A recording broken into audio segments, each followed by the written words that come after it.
If your phone rings at exactly 12 o'clock a.m., do not answer it. No matter whose name appears. No matter what voice you hear. Because once you pick up, it doesn't end the call. It begins you. My name is Daniel, and I only learned that rule after it was already too late. I moved into a cheap apartment after losing my job. The place was quiet, almost too quiet.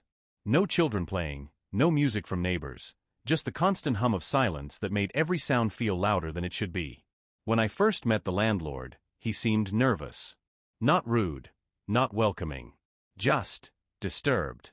He handed me the keys and said something I didn't take seriously at the time.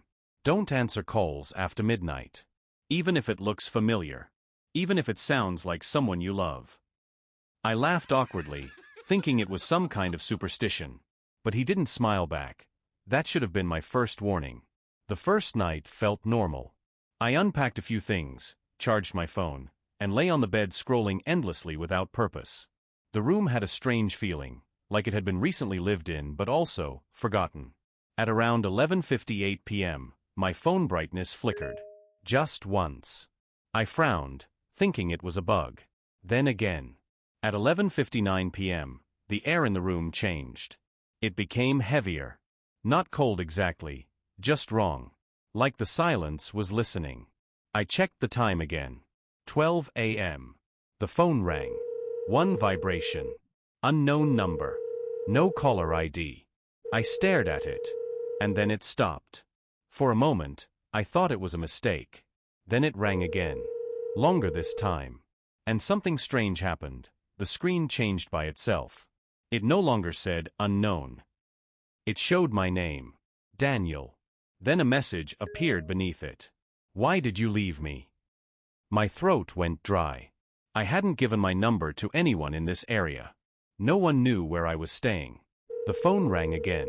And then a voice came through, without me pressing anything. Soft. Broken. Like it was speaking from inside water. Daniel. I froze completely. The voice continued. Why did you leave me in the room? I stood up immediately, heart pounding. Who is this? I whispered. A pause. You locked the door, but I'm still here. I turned toward my apartment door. Locked. Still closed. But something felt wrong. Because the bathroom light was on. I hadn't turned it on. I walked slowly toward it, every step heavier than the last. The floor creaked in places it didn't creak before. The silence behind me felt like it was following. The bathroom door was slightly open. Just a crack. Water was dripping inside. Drip. Drip. Drip. But I hadn't used any water. I pushed the door open. Nothing was there.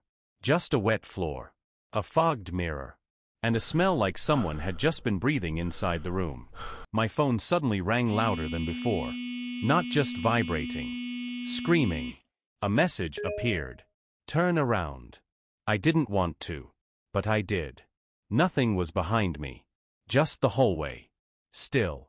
Empty. Then my phone vibrated again. Another message. Not behind you. Closer. Something cold touched my neck. I jumped forward, dropping the phone. It hit the floor but kept calling. The voice now came from it and the room at the same time. You didn't follow the rule.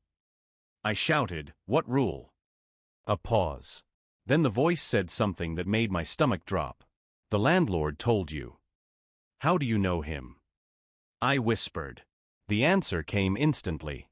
Because he is still answering calls too. My phone lit up again. A video opened by itself. A man sitting in darkness. Staring at a phone. Motionless. Alive, but trapped in repetition. Waiting for the next call. The voice spoke again, calmer now. You can stop it. How? Pass it on. My breathing got shallow. What does that mean? The clock in my room showed 12 a.m. 50 seconds had already passed. You don't have time to think, Daniel. My hands shook as I opened my contacts. I hovered over a name, my best friend. Toby. My finger froze. The voice whispered again. Call someone else, before it becomes you. I pressed call. It rang once.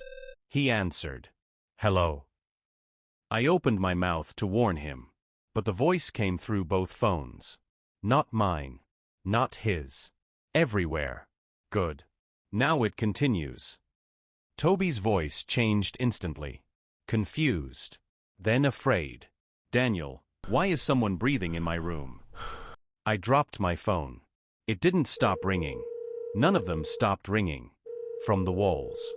From the floor. From inside the apartment itself. Then. Silence. The clock changed. 12:01 a.m. Everything stopped. The light stabilized.